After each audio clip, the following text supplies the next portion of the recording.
عادل کہلو صاحب بھی ہمارے ساتھ موجود ہیں، ماہر قانون ہیں، ان سے بھی اس حوالے سے قانونی نقطہ نظر ان کا لیتے ہیں۔ عادل صاحب، جو توشہ خانہ کیس میں بھی نواز شریف جب آئے تھے تو ان کو بری کیا گیا تھا ایک دو پیشی کے بعد، آج بھی جو عدالت میں ایون فیلڈ ریفرنس کا فیصلہ عدالت کی طرف سے سامنے آیا ہے، نواز شریف صاحب کے جو آئندہ سیاسی سفر ہے، کیا اس کی راہ میں جو حائل رکاوٹیں تھیں ہم کہہ سکتے ہیں وہ دور ہو رہی ہیں آہستہ آہستہ؟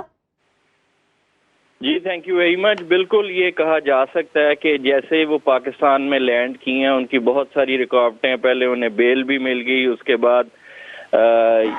اسی دوران میں نے شاید آپ کے انٹرویو میں ہی اسی طرح کہا تھا کہ بہت قریب ہے کہ ہمیں بریت کی جو ہے وہ شاید اطلاع مل جائے۔ اس کی بیسک وجہ یہ ہے کہ یہ بڑا کلیئرلی نظر آ رہا تھا کہ جو پروسیکیوٹنگ ادارہ ہے نیب، وہ ان کے معاملے میں اس طرح سے اسٹرانگلی اپنی جو فیور میں ججمنٹ تھی اس کو ڈیفینڈ نہیں کر پا رہا، اور یا وہ جان بوجھ کے نہیں کر پا رہا، اور یہی ایگزیکٹلی آج ہوا ہے کہ اس نے اپیل جو ہے وہ واپس لے لی ہے اور جج نے جو ہے وہ ڈسمس کر دیا۔ تو اس میں ایک سیاسی عمل جو نواز شریف صاحب کا ہے اس میں فرق تو ضرور پڑے گا، لیکن یہ چیز یاد رکھنی چاہیے کہ 62(1)(f) کی جو ان کی تاحیات نااہلی ہے وہ سپریم کورٹ کے فیصلے کی وجہ سے ابھی تک برقرار ہے۔ تو العزیزیہ کیس کی پھر کیا حیثیت رہ جاتی ہے؟ جو دو اہم کیسز تھے ان میں تو ان کو بری کر دیا گیا ہے، اب اس تیسرے کیس کی کیا حیثیت رہ جاتی ہے پھر؟ جی میرے خیال میں اس کا بھی یہی رزلٹ ہوگا، کیونکہ وہ جیسے میں نے آپ کو کہا نا کہ جو پروسیکیوٹنگ ادارہ ہوتا ہے یہ اس کا کام ہوتا ہے کہ سارے ایویڈنس پیش کرے، ایویڈنس پیش کر کے اس نے کیا بھی 14 مہینے بعد ڈیسیژن بھی اپنے فیور میں لیا عدالت سے، لیکن اس کے بعد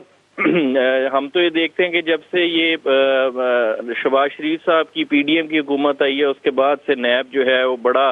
لائٹلی ان کیسز کو لے رہا ہے۔ ان کی جب پاکستان آنے پہ ان کی جو بیل کی بھی بات ہوئی تھی اس کو بھی اس نے اپوز نہیں کیا۔ تو جب ایک سائیڈ اور خصوصاً جو پروسیکیوشن سائیڈ ہے وہ بالکل اگر ڈھیلی ہوگی اور وہ جا کے یہ کہہ دے گی کہ جی ہم نے اپیل ہی واپس لیتے ہیں، تو اس کیس میں جج جو ہے وہ کچھ نہیں کر سکتے۔ تو العزیزیہ کا بھی یہی فیٹ ہوگا جو ان کا ہے۔ ٹھیک ہے، اب ساتھ ہی رہیے گا، باخبر رہیے ہر جگہ ہر وقت بر وقت۔ ابھی سنو نیوز کا یوٹیوب چینل سبسکرائب کریں اور بیل آئیکن پر کلک کریں اور جانیے ملکی اور غیر ملکی حالات و واقعات یقین کے ساتھ۔